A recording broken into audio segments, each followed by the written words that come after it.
is going to be basically be done on the fly, on the court, while you're trying to win games. You don't have a cushion to do that. Because we played ourselves into a position where we're a game below 500, you don't have a cushion to be able to just figure shit out on the fly, figure games out on the fly. You have to actually work this out now, hopefully having the time. So I hope that they go with the DeJounte Murray route, because then it's only one guy that you're plugging in, or maybe two guys that you're plugging into, right? But and the ability to keep your pick. If you could, now hear me out, y'all. If I know trading Austin would suck, because who doesn't love to have a favorite white boy on their team, right? As a black man, when you have a white hooper who can hoop, you like rocking with them, because they usually always play the right way, and then sometimes when they get spicy, they get real spicy, right? But if you have to, in trade negotiations, there's a two to tango mentality, and you always have to give something to get something, right? So if I have to trade Austin Reeves, who is a really good basketball player and is only gonna get better. I don't know if he's gonna reach all-star statuses, but he's only gonna get better to being an elite role player, right? Right now, he's a really good role player. He can become an elite role player, right? He's a starting caliber player. So if you trade for that for DeJounte Murray, who's been a former all-star and is a really good player, he's not really a young player. He's now an established player, but he's not old, right? He's in smack dab of his prime. And you're able to obtain an additional pick. And let's say we get to this season, and as Laker fans, we want to win titles every year. You don't want to waste LeBron's chances, waste LeBron's years.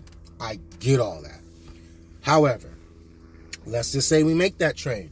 We get to the playoffs. We lose, let's say, in the second round, which is very likely, especially with the way teams are. I'm going to be a fan. I say we're going to win the title, but being realistic, second round, right? Second round ceiling is what I see if we make the playoffs.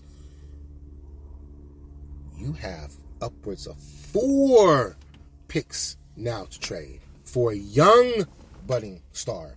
So, let's just say Donovan Mitchell doesn't get traded this year.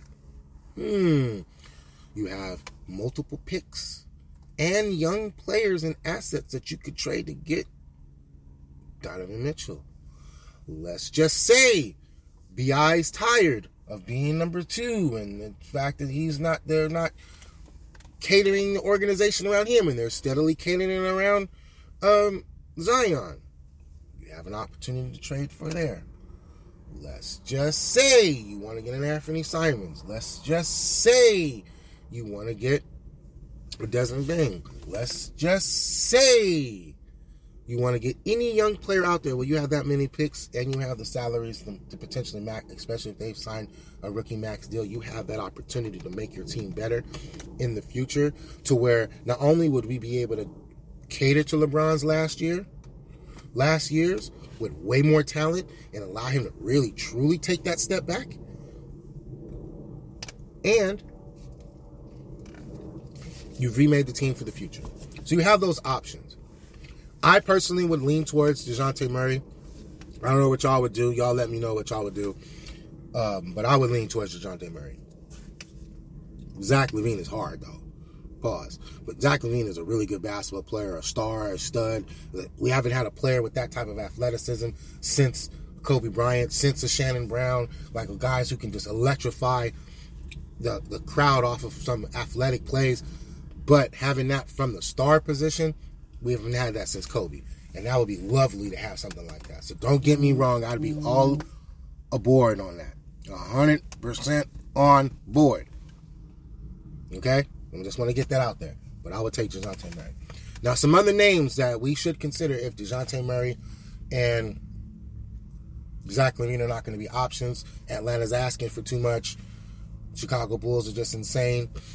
And, by the way, Chicago, now that I mentioned that, you motherfuckers need to get a reality check.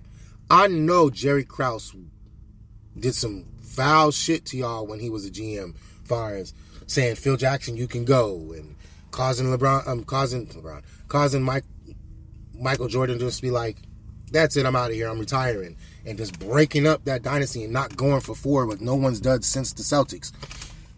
Hey, I get it. The man, though, has passed on. He is no longer with us. They are celebrating the team, the greatest team in basketball history, far as perfect season, ended it with the chip. And you boo his widow? Y'all niggas need some help. Aside, y'all niggas need some help. But like I said, the other names I want to mention that are potential targets. Colin Sexton, good guy to have as far as a defensive ball hawk, like a dog mentality, young player. May not cost that much as far as salary matching wise, might cost you draft compensation wise. Lauri Markkanen, he's a hot name out there. I think that it's going to be really hard to get him because they're going to ask for a lot because he's a budding star. Bojan Bogdanovic from the Detroit Pistons, another option that we should consider. Guy who can help us offensively. He's 6'8" and some size. He can rebound a little bit, can play make a little bit. Really helps us offensively. Not much of a defender, but he tries, so I like that. John Collins is another thing. So it's 3 players from the Jazz I mentioned. I'm going to mention the 4th one in a second. John Collins, athletic, 4-man. He's like solidly a 4. He's not a 3. He's not a 5. He's like solidly a 4. So I would kind of give some more size there. The 4th guy from the Jazz is Jordan Clarkson. Jordan Clarkson will be a really good addition to the squad. Firepower off the bench. I don't think he's really a starter, but firepower off the bench is something you definitely should consider. Dorian Finney-Smith. Heard rumors out that they want 2 first-round picks. I do believe that they are smoking crack. I do believe the Nets just say anything sometimes just because they're the Nets and they say anything. Another player off his team, Royce O'Neal, is another guy that we can definitely look into. Terry Rozier, outside chance of training for him.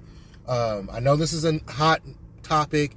I know it pains people to hear this name, but Miles Bridges is an athletic player who can play.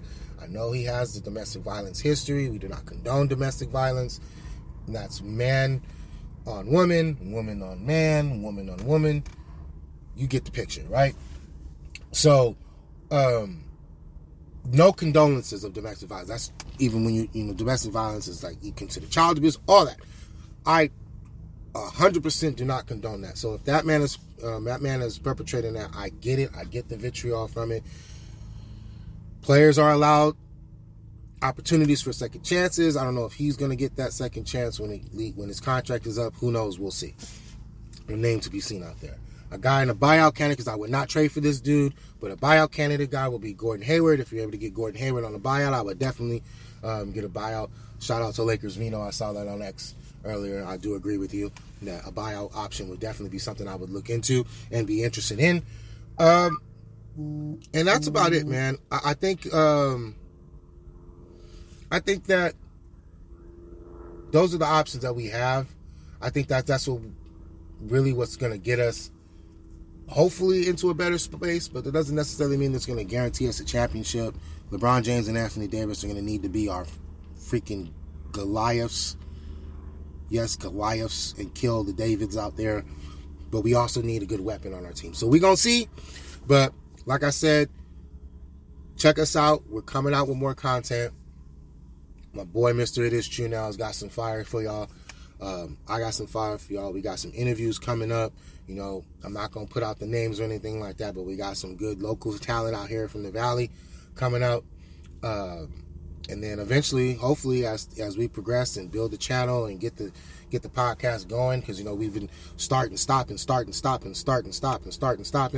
Once we get some consistency going, we can get the channel out. We can get some of the big time names that we know to come to us, but we don't want to put them out there. We don't want to have them on a shaky platform. We want them to be able to speak the truths, do whatever they got to do, but also on somewhere that they feel comfortable with and is not low brow, low budget, stuff like that. So look forward to that.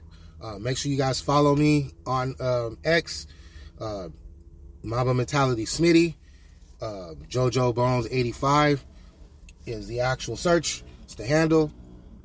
Check me out on Instagram, MacTime24.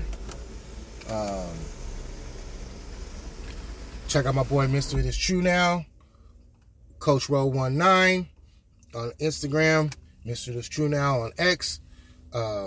Check him out on TikTok as well. We're going to come out with some new content for y'all. Like I said, man, we love y'all. Appreciate y'all. And y'all have a great weekend.